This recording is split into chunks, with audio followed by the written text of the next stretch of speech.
গাজীপুরের টঙ্গীর ইজতেমা ময়দানে হামলার ঘটনায় তাবলিগ জামাতের সাতপন্থীদের গ্রেপ্তার ও বিচার ও নিষিদ্ধ করার দাবিতে বিক্ষোভ করছেন মাওলানা জুবায়ের অনুসারীরা। এ নিয়ে আরও জানাতে রাজধানীর বায়তুল মোকাররম এলাকা থেকে যোগ দিচ্ছেন সহকর্মী আদিলুর রহমান। কি পরিস্থিতি দেখছেন এখন? যারা বিক্ষোভ করছেন তারা আসলে কি দাবি তুলছেন, আর এ পর্যন্ত একটি মামলা হয়েছিল, সেই মামলায় কতজনকে গ্রেপ্তার করা হয়েছে? 2013 সালে শাপলা সত্তরে দেখুন, 17ই ডিসেম্বর টঙ্গী ইজতেমা মাঠে যে সংঘর্ষের ঘটনা ঘটেছে, সেই সংঘর্ষের ঘটনাকে সুরাই নিজাম বা জুবায়েরপন্থী যারা আছেন তারা আসলে বলছেন এটি সংঘর্ষ নয়, এটি আসলে পরিকল্পিত হত্যাকাণ্ড। এবং এই পরিকল্পিত হত্যাকাণ্ডে মূলত সুরাই নিজাম বা জুবায়েরপন্থীদের 3 জনকে হত্যা করা হয়েছে। মূলত এই হত্যার প্রতিবাদে আমরা দেখেছি যে এরই মধ্যে মামলা দায়ের করা হয়েছে এবং বিভিন্ন সময় সাতপন্থী যারা আছেন তাদেরকে দায়ী করা হচ্ছে, তাদের গ্রেপ্তারের দাবি জানানো হচ্ছে।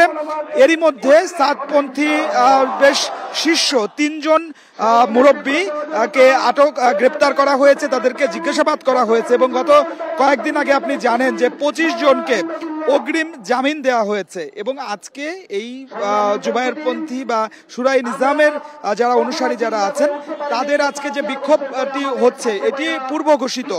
আজকে তাদের এই বিক্ষোভ কর্মসূচি রয়েছে এবং 25 জানুয়ারি ওলামা মাশায়েখদের একটি সম্মেলন অনুষ্ঠিত হবার কথা রয়েছে। আমরা মূলত এই যে বিক্ষোভ কর্মসূচিতে যেটি বক্তারা বলছেন সেটি হচ্ছে সাতপন্থী যারা আছেন তাদের বাংলাদেশে ইজতেমা করার কোনো অধিকার নেই এবং বিশ্ব ইজতেমা একটি হবে, সেটি হচ্ছে ওলামা মাশায়েখ এবং যারা সুরাই নিজাম অনুসারী বা জুবায়েরপন্থী অনুসারী তারাই শুধুমাত্র বিশ্ব ইজতেমা করতে পারবেন। মাওলানা সাতপন্থীদেরকে বিশ্ব ইজতেমা করার কোনো অধিকার নেই, কোনো নৈতিক অধিকার নেই, তাদেরকে বিশ্ব ইজতেমা করতে দেওয়া হবে না। তারা যদি বিশ্ব ইজতেমা করেন তাহলে তাকে প্রতিহত করা হবে। আপনাকে আমি একটু আসলে 2 পর্বের তারিখটি আরেকবার একটু মনে করিয়ে দিতে চাই। 31 জানুয়ারি থেকে 2 ফেব্রুয়ারি পর্যন্ত সুরাই নিজাম বা জুবায়েরপন্থী যারা আছেন তাদের ইজতেমার তারিখ রয়েছে। এরপরে 7 থেকে 9 ফেব্রুয়ারি মাওলানা সাদ যে অনুসারী তাদের রয়েছে এই বিশ্ব ইজতেমার যে তারিখ। তবে মাওলানা জুবায়ের অনুসারী যারা আছেন তারা বলছেন যে এরই মধ্যে তারা বিশ্ব ইজতেমার মাঠ প্রস্তুতের কাজ করছেন এবং তারা নির্ধারিত সময়েই বিশ্ব ইজতেমা করবেন। তবে যেহেতু মাওলানা সাদপন্থীরা তারা এই হামলা চালিয়েছে এবং 3 জন নিহত হয়েছেন, এই ঘটনার পরে তাদের এই বিশ্ব ইজতেমা করার কোনো অধিকার নেই এবং দ্রুত সময়ের মধ্যে এই সাতপন্থীদের বাংলাদেশ থেকে নিষিদ্ধ করতে হবে এবং তাদেরকে ইজতেমা করতে দেওয়া হবে না, এটি সরকারের প্রতি তারা আহ্বান জানিয়েছেন। এবং আজকে যে বিক্ষোভ কর্মসূচিটি, এই বিক্ষোভ কর্মসূচিটি জুমার নামাজের পরেই শুরু হয়েছে।